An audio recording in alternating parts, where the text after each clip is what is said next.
Why would anyone stop being good? Bakit merong tao na tumitigil sa pagiging mabuti? Why would anyone conceal or hide their life? Isa lang po ang dahilan. Tandaan niyo ito. Pag ang isang tao, tinatago niya ang kanyang kabutihan o pag ayaw na niyang maging mabait sa iba, anong dahilan? Nasaktan na siya at ayaw na niyang masaktan muli. Sinubukan niyang maging mabuti, mabait, pero ano yung napala niya? Napasama pa siya. This is one of the main reasons why people stop being good, kind, or loving. Because once in their life, they have been hurt by being good, kind, and loving to others.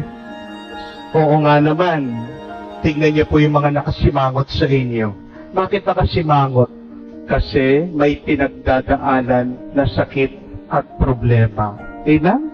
What does the Bible tell us? That a cheerful heart brings smile to one's face. Kung may tuwa ang iyong puso, ngingiti ka. Why are you frowning? What is the hurt that you're hiding in your heart? Bakit merong taong ayaw na magpahiram? Kasi minsan, hindi siya binayaran.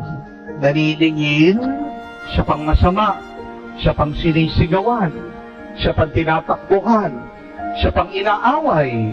Magpapahiram pa ba siya? Hindi na. Bakit merong ayaw tumulong sa kanilang mga kapatid?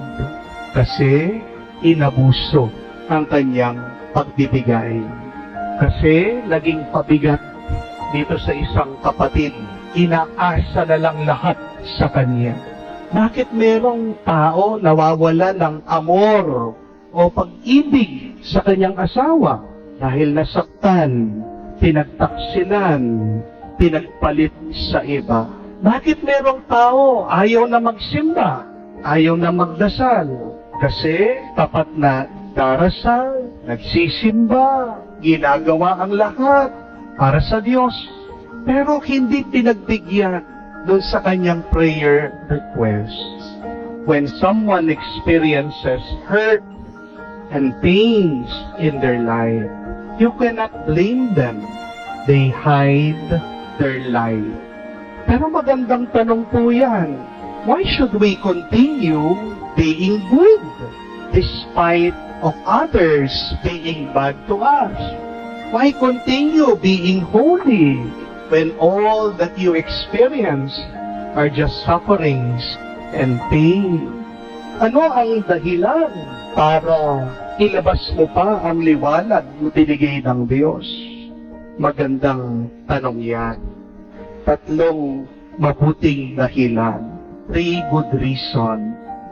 Number 1, because God has been good to you.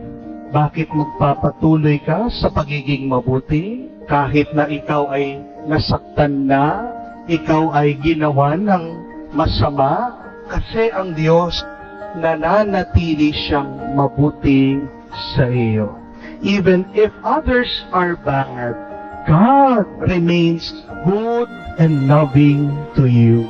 Do everything for God, not for people, because people will always disappoint us. Why? Because people are not perfect. Whenever I am depressed sometimes with my problems in the parish, I always go back to my experience of how God has been good to me and my family. Pagkapasok ko pa lang po noon sa seminaryo, nawalan na po ng trabaho ang tatay ko. Wala po akong benefactor, wala pong nagpaaral sa akin. Ang aking mga magulang lang silang nagtaguyod para mapatapos ako sa pagpapari. Yan po ang dahilan bakit magkabaon-baon kami sa utang. Pero kahit nagaano kahirap ang pinagdaanan namin, hindi namin namalayan na natapos po pala ako. Paano nangyari yon? Kung hindi sa tulong, milagro na galing sa Diyos. Next time that when darkness surrounds you, remember the love of God in your life. God has given you a light in your life, and God is always there guiding you in your life. When you feel so depressed, and burdened by so many things, my dear friends, focus on God's blessing, not on what's missing. Focus on God's blessing, not on what's missing. Dahil pag tinitignan mo kung ano yung mga pabigat sa buhay mo, hindi magiging magaan ang iyong pinagdadaanan. That is the first. Do everything for the love of God, and your light will shine forth even in darkness. But secondly, do good in the midst of your sufferings and pain. Why? Because God wants you to grow. God wants you to grow. Gusto ng Diyos na ikaw ay lumago. Gusto ng Diyos na ikaw ay mamunga. Hindi ko po alam kung kayo ay nagtatanim. Pero nung minsan, habang ako po ay nanonood sa TV, may nakita po akong isang agriculture show. Napakaganda ng kanyang explanation. Kapag tumutubo ang isang halaman, ang unang pagtubo ng kanyang sanga o ng kanyang mga dahon, agad pinuputol. Ang tawag po nila dito, udlot. Nauudlot, pinuputol yung kanyang paglaki. Bakit? Dahil mas nakakatulong daw po ito sa kanyang paglago.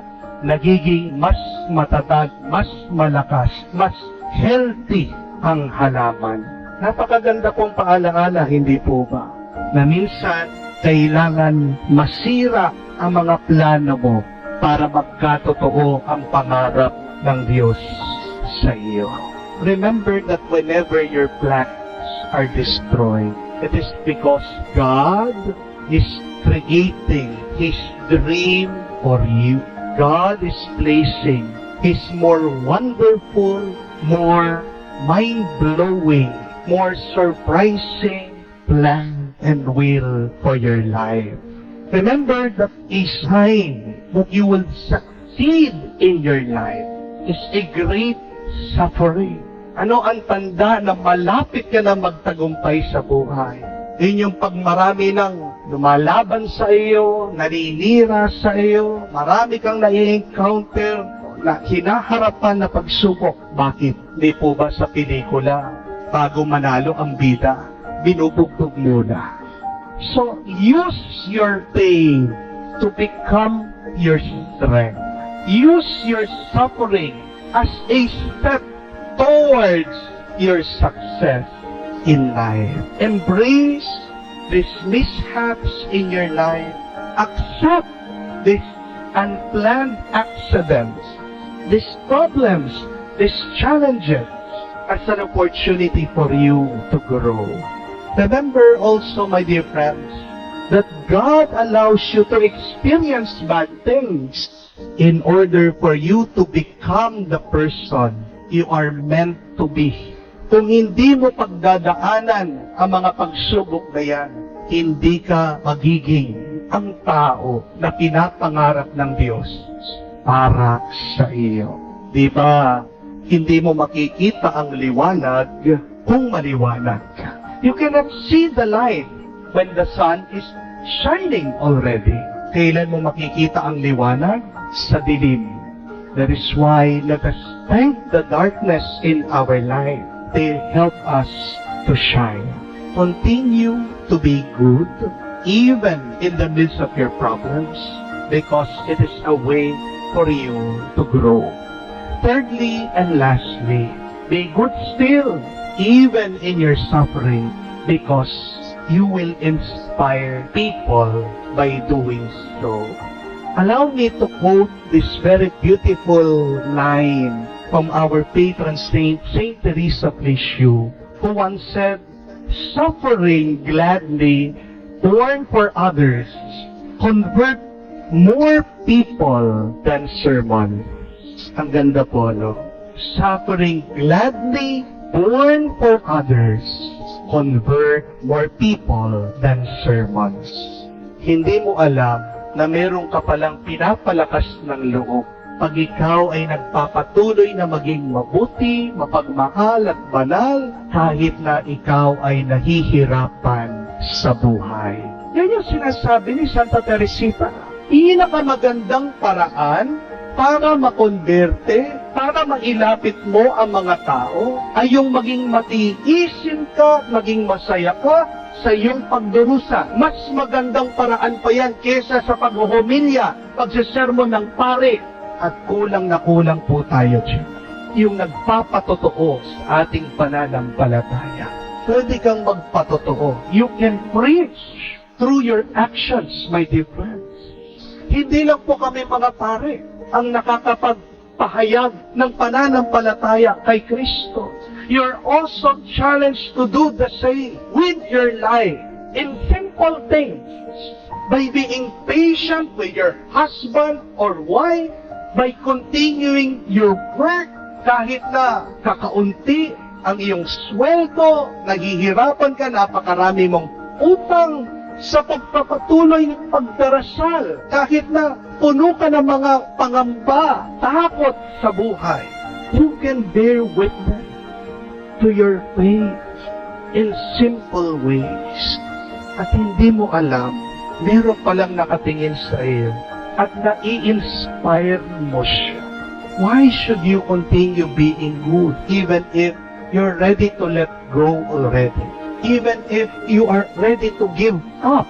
Because we are also charged by the Lord to spread His faith. You are challenged to become a witness to God.